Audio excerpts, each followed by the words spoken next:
મળતી માહિતી અનુસાર વડોદરામાં રહેતા અને જિલ્લાના કરજણ તાલુકા સેવા સદનમાં સર્કલ ઓફિસર તરીકે સબીર દિવાન ફરજ બજાવે છે. તાલુકાના એક અરજદાર દ્વારા વારસાઈ કરાવવા અને વારસાઈની એન્ટ્રી મંજૂર કરવા માટે અરજી આપી હતી. જે અરજી મંજૂર કરવા માટે લાંચી અધિકારી નાયબ મામલતદાર સબીર દિવાને 10,000ની લાંચ માંગી હતી. અરજદારે આ લાંચની રકમ આપવા માટે અધિકારીને આજે તારીખ 6/6/2024ના રોજ વાયદો કર્યો હતો.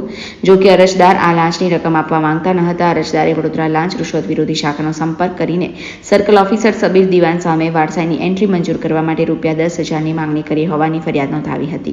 જે ફરિયાદના આધારે વડોદરા લાંચ રૂશ્વત વિરોધી શાખાના મદદનીશ નિયામક પરેશ ભેંસાણીયાના માર્ગદર્શન હેઠળ એસીબીએ રૂરલના અધિકારીઓને કરજણ તાલુકા સેવા સદનમાં છટકાનું આયોજન કર્યું હતું. એસીબી દ્વારા ગોઠવવામાં આવેલા છટકા પ્રમાણે અરજદારે ₹10,000 સર્કલ ઓફિસર સબીર દિવાનને આપતાની સાથે વોચમાં ગોઠવાયેલા એસીબીની ટીમે તેને દબોચી લીધો હતો અને તેની ધરપકડ કરી વડોદરા એસીબી કચેરી ખાતે લઈ આવ્યા હતા, જ્યાં તેની સામે ગુનો દાખલ કરી વડોદરા સ્થિત મકાનમાં સર્ચ ઓપરેશનની કાર્યવાહી કરવાના ચક્રો ગતિમાન કર્યા હતા.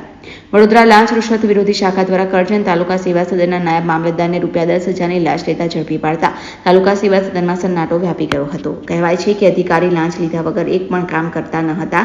અરજદારો અધિકારીથી પણ ત્રાહિમામ પુકારી રહ્યા હતા. જો કે એક અરજદારે ખોટી રીતે લાંચ માંગી રહેલા સર્કલ ઓફિસર સબીર દિવાન સામે ફરિયાદ નોંધાવતા ભ્રષ્ટાચારી અધિકારી લાંચ લેતા ઝડપાઈ જતા સમગ્ર તાલુકા પંથકમાં ચકચાર મચી હતી.